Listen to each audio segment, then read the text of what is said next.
A paz do Senhor, amados. Aqui é a pastora Adélia.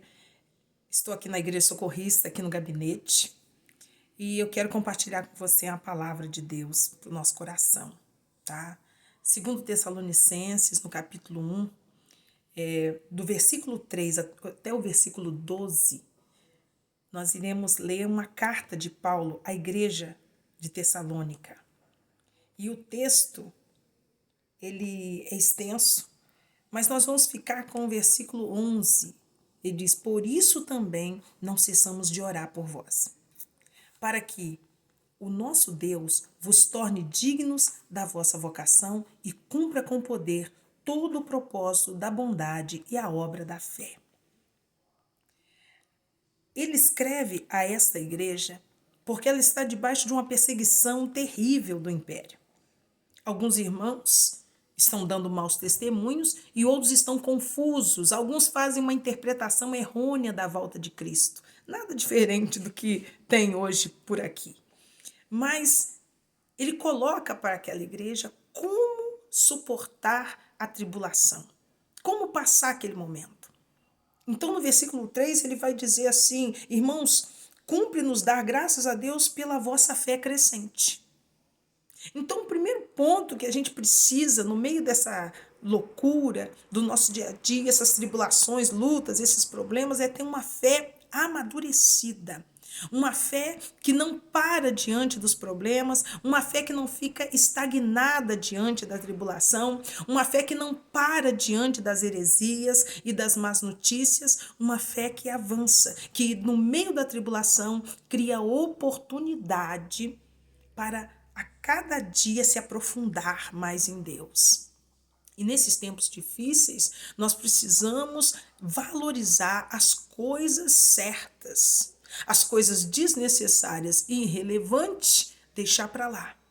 E considerar aquelas coisas que edificam, que fortalecem a nossa fé. É tempo de nos apegarmos a isso. E ele continua escrevendo para aquela igreja, no versículo 4, ele vai falar: a tal ponto nós mesmos gloriamos de vós nas igrejas de Deus, à vista da vossa constância em todas as perseguições e tribulações que suportais. E ele vai falar do grande amor que aquela igreja tem. Então, nesses dias difíceis, nós precisamos que o amor venha se multiplicar no nosso coração. Nós precisamos, porque isso vai nos fazer permanecer, isso vai nos fazer perseverar.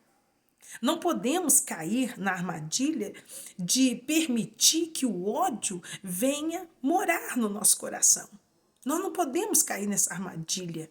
É tanta injustiça, é tanto desrespeito, é tanto medo, é tanta coisa que se levanta contra nós, tentando muitas vezes alimentar, enraizar um sentimento tão ruim, tão terrível. E a gente precisa, no nome do Senhor Jesus, se desprender dessas coisas e permitir que o amor ele vai sendo multiplicado no nosso coração para que a gente possa, no nome de Jesus, a gente possa entender a vontade de Deus, ouvir a voz de Deus, discernir essa voz. E só o amor pode trazer isso para a nossa vida e nos fortalecer. Ele diz claramente aqui: nos gloriamos nas igrejas de Deus pela vossa constância. Então, pelo meio do amor, eles iam sendo fortalecidos. Pelo meio do amor. Eles iam sendo orientados por Deus, direcionados por Deus. Então, o amor é este canal. Não se deixe vencer do mal. É isso que a pastora está falando. Não se deixe vencer do mal. Vence o mal com o bem. Nesses dias difíceis, a gente precisa disso. Buscar o amor, buscar a justiça e buscar a misericórdia que vem de Deus. E buscar uma paciência. Olha o texto, ele diz assim, versículo 5, sinal evidente do reto juízo de Deus, para que sejais considerados dignos do reino pelo qual, com efeito, estáis sofrendo, se de fato é justo para com Deus, que lhe dê em paga a tribulação os que vos atribulam. E vós outro, que sois atribulado, alívio juntamente convosco, quando do céu se manifestar o Senhor Jesus com os anjos do seu poder. O que ele está dizendo? Que em Cristo nós temos alívio. Aí nos lembra de um outro texto de Mateus, ele vai dizer: vinde a mim, vós todos que estáis sobrecarregados. Oprimidos, eu vos aliviarei. Tomai sobre vós o meu jugo e aprendei de mim, que sou manso e humilde de coração. Ele está dizendo aqui, alívio convosco, quando o Senhor se manifestar. O que nos dá segurança, amados? Não são as nossas posses, não são os nossos poderes, não são as nossas palavras, é a nossa fé em Jesus. Nós precisamos crer e esperar no Senhor Jesus. Ele é o nosso supremo alívio, Ele é aquele que nos capacita, Ele é aquele que está sobre a nossa vida. Esse é o nosso Deus, Senhor Jesus. E o que esperar nesse momento de tribulação, pastora? Será que eu posso ter alguma esperança nesse momento? A primeira coisa que você deve esperar é que Deus venha transformar essa tribulação, esse momento difícil, num instrumento de testemunho da sua fé. Esse momento irá se levantar um grande testemunho. Aquilo que era dor, sofrimento, problema, lá no passado, na minha vida, hoje é um testemunho. Então entenda que esse momento que você está vivendo, se você permanecer firme, buscando o Senhor, é tempo também de um grande testemunho. É tempo de Deus levantar uma grande bênção, uma grande vitória para a sua vida. Essa tribulação vai passar. Com certeza vai passar. E a gente precisa permanecer digno no nome de Jesus, firme para a glória de Deus. Nós não procuramos problemas, mas também não tememos os problemas, não corremos desse problema. Nós temos que nos voltar para o Senhor e saber que o Senhor está cuidando de nós e que a devida justiça vai ser feita, vai ser exercida. Deus não fica pegando assim partido, igual a gente toma partido de um lado, partido do outro. Deus não faz isso.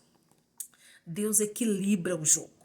Deus equilibra as balanças. Deus sabe ver exatamente que ponto que cada um está precisando ser tratado.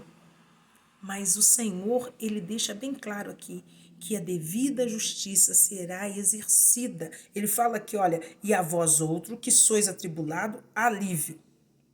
Você está pensando assim, puxa vida, né? Eu estou, às vezes, num aperto tão grande, parece que tem tanta gente boa. Que isso? Está todo mundo numa situação de aperto, cada um do seu jeito. Mas ele está falando, você que se sente atribulado e diz alívio. E ele está mostrando que ele vai tratar de tudo, que ele vai cuidar de tudo. Ele está dizendo aqui, no versículo 9, esses sofrerão penalidade, eterna destruição, banidos da face do Senhor, da glória do seu poder. Versículo 10, mas quando vier para ser glorificado com seus santos anjos e ser admirado em todos os que creram naquele dia, porquanto foi crido entre vós o nosso testemunho. Por isso também não cessamos de orar por vós. Para quê? Para que o nosso Deus vos torne dignos da sua vocação. Nós sabemos que estamos vivendo num contexto ofensivo, de oposição, de muita dificuldade, mas nós temos que crer que os ímpios jamais prosperarão. Aí você fala, pastor, mas não é isso que eu estou vendo. Tem muita gente ímpia levando vantagem e numa situação de calamidade. Não, mas Deus está dizendo que isso também é um aparente bem-estar do injusto. Porque vai chegar um momento que a justiça divina vem e que não vai ter para onde correr. E não vai ter o que fazer. Porque Deus está trazendo um tempo de estabilidade e felicidade para a vida daquele que está buscando a sua presença. E para estabelecer esse tempo, Deus vai ter que fazer justiça.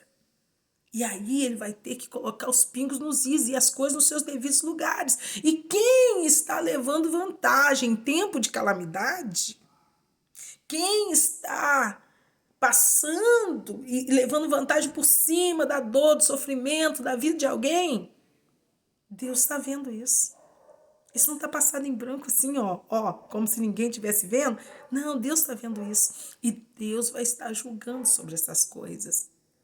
Não cabe a mim e a você a execução de nenhum juízo. A Bíblia diz que a prática da justiça é nossa. Mas a execução, a ação de julgar é exclusiva de Deus. Deus é que vai estar colocando as coisas no seu lugar. Quanto a mim e a você, é só acreditar.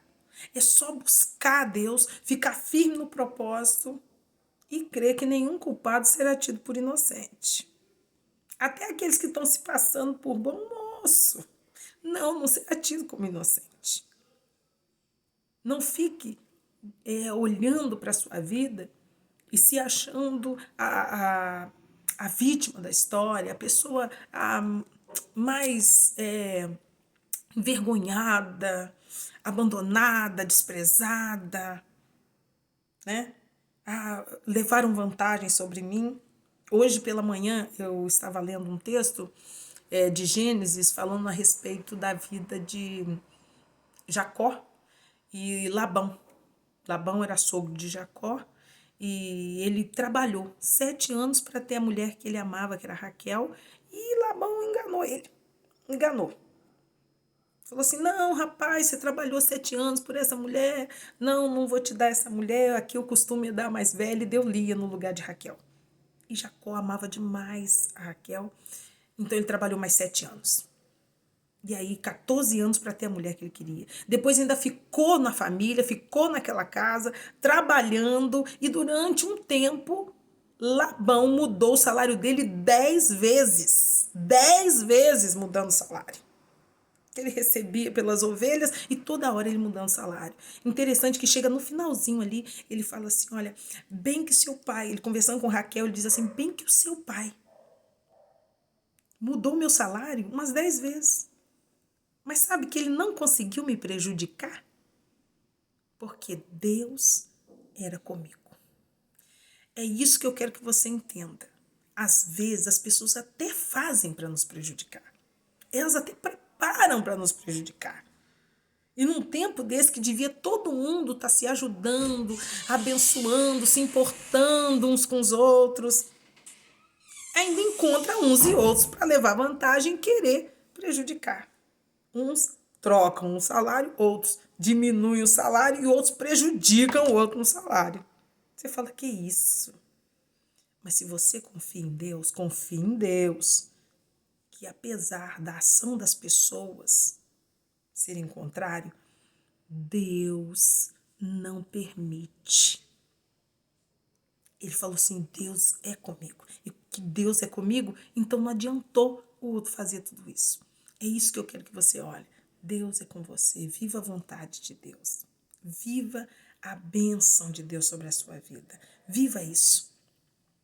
No nome de Jesus. Faça como José. José falou assim, bem que vocês quiseram me fazer mal. Quando ele encontrou com seus irmãos que haviam deixado ele numa cova funda, deixado ele para morrer. Ele foi vendido para os egípcios, passou por escravo.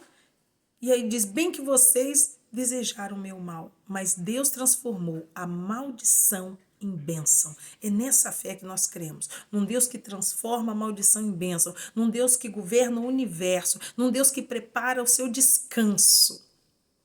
Num Deus que te dá a graça de confirmar sua vocação.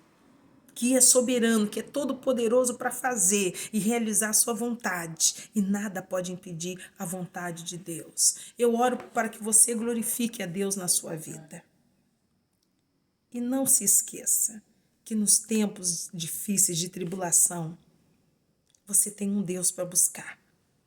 E não importa quantas coisas têm sido feitas para te prejudicar.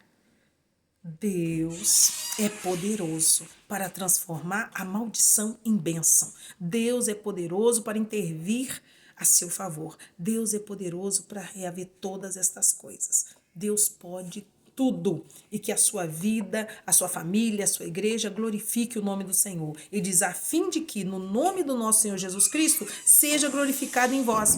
E vós nele, segundo a graça do nosso Senhor Jesus Cristo. Amém? Que Deus te abençoe.